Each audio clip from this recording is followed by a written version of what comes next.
So I've been thinking to myself, what better way to give you a Christmas present from myself and from Steam than for you to listen to me waffle for about 5 or 10 minutes. I know you're thinking, turn the camera off now, turn the video off, but I'm going to keep talking whatever happens, and I'm going to waffle on.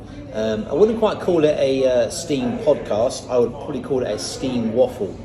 But I thought what I would do is just like give my musings for this kind of past year and what I see happening next year, my views on a few potential issues that are currently affecting how we're working with the train strikes, etc. And basically just going to waffle. So feel free to turn me off at any given time, or if you're on the way home on the train or the tube and you're thinking, what can I do for half an hour, 20 minutes, get a glass of wine maybe in the backpack and sit down, listen to me waffle. So where does one start? Well, I guess, January this year was quite a interesting time. Of course, Omicron hit us back end of last year. We closed, I think it was the week before December, came back again, I think middle January. It was a very, very, of course, tough time again. Lots of you weren't back to work. I know you were trying to come back to work, but you were back 2 days, 3 days a week. And so it was quite a tough start to the year. Obviously, COVID was still around, so many of you had got the infection and weren't able to work. So it was a very different kind of first 3 or 4 months for us. But as always, loyalty kind of comes to its fore. And as tough as the year has been, we managed to move through it steadily. Of course, in insane heat during June, July and August, which of course affects us as well. But you all kept saying to me, we're going to come back, and you did come back in your droves. And the last probably 3 to 4 months have been absolutely fantastic, and that's kind of the reason why I still do it. I still turn up. 18 years on, we opened in 2005, October 2005, and here we are, December 2022. I guess when I first started out, I was thinking maybe 3 to 4 years as a business, and I cannot believe we've done 17, 18 years. And I think right now we are stronger than we've ever been before. The kind of previous 2 or 3 years before COVID hit, we were very, very strong. But I think I measure the strength now of the company, not necessarily on the revenue, but I measure it by the people and the customers who come in. And the work we did in the last kind of 18 months, 2 years with the online quizzes during COVID, I think it kind of created a new social base for us. And our followers on Instagram, our followers through our newsletter have been absolutely wonderful, and have increased tenfold. And I think we send out a very strong and positive message all the time. And whatever we do, however busy we get, we never forget where we came from. And we always will look after our loyal customers. Now, some move on, I get that. Some move jobs, some retire, some might move locations. But you'll kind of all find your way back here. And we'll know your name, we know who you are. And when you come in, we'll still look after you. We'll find you a chair, a seat, a small bench in the corner somewhere by the Christmas tree if we have to. But we'll always look after you. And so it's kind of last 4, 5, 6 weeks. It's given me a new lease of life in how we feel about Steam, how I feel about the company going forward. I'm excited by what's gone on. I'm excited by where we go next year.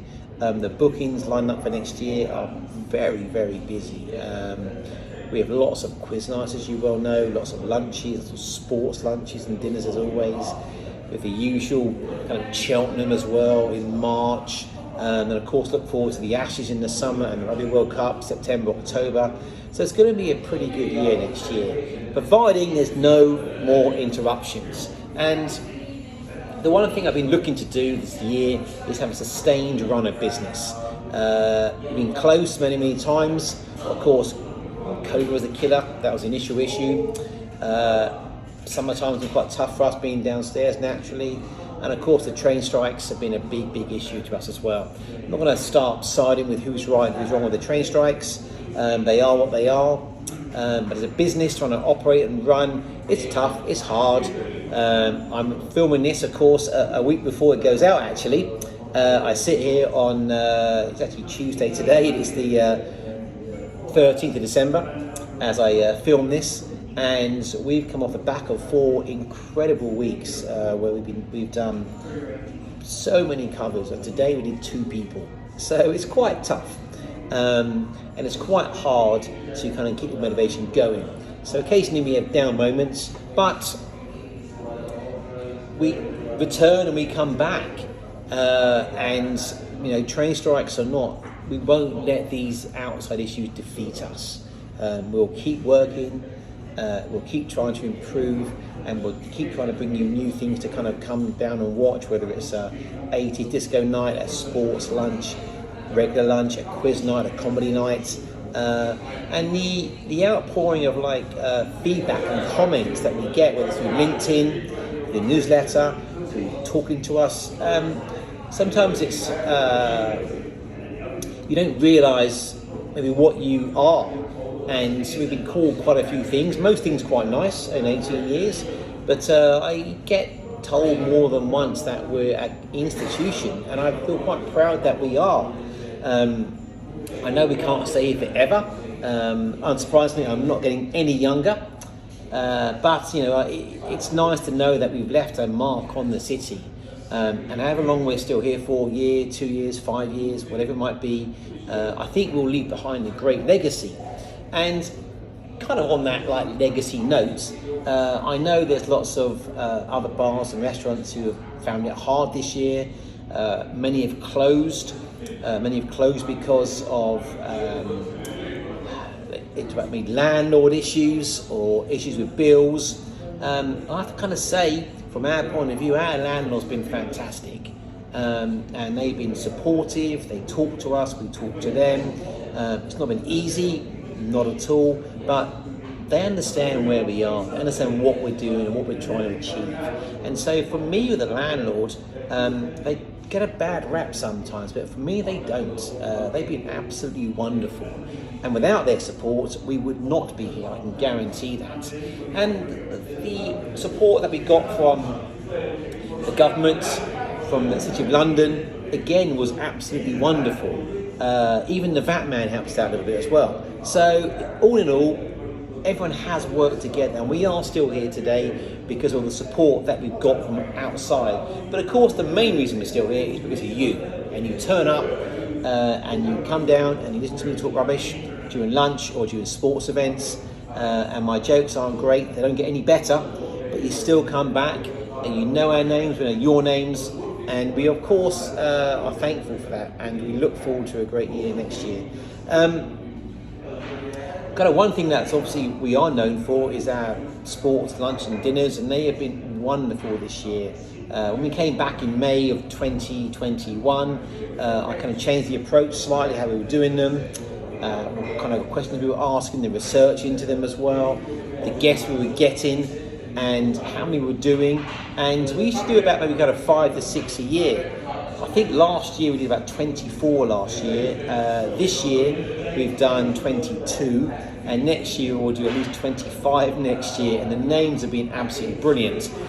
Even so, I now have a new board outside with 125 not out. I've added some new names onto there, and I think what's been great about the sports events this year is that time and time again the speakers come back because they want to come back. They want to be here. They want to talk to us. They like what we say. They like the environment. And they say things which they wouldn't say in books or in the paper or in social media. And we kind of get to the heart of how their careers have panned out. We've seen tears, we've seen laughter, we've seen some great fun. And it's been a really, really good year. And the names just get better. Highlights for me this year, probably Jimmy Anderson and Alistair Cook together. What a phenomenal, back in February this year, what a great night. Lewis Moody and Neil Back was wonderful. Ben Hodder was good as always. But 2 stand out. One was Liam Brady, which was back in March, and not Ray Parlour back in September. Now, we all know they've got great stories, and we all know that they enjoyed themselves.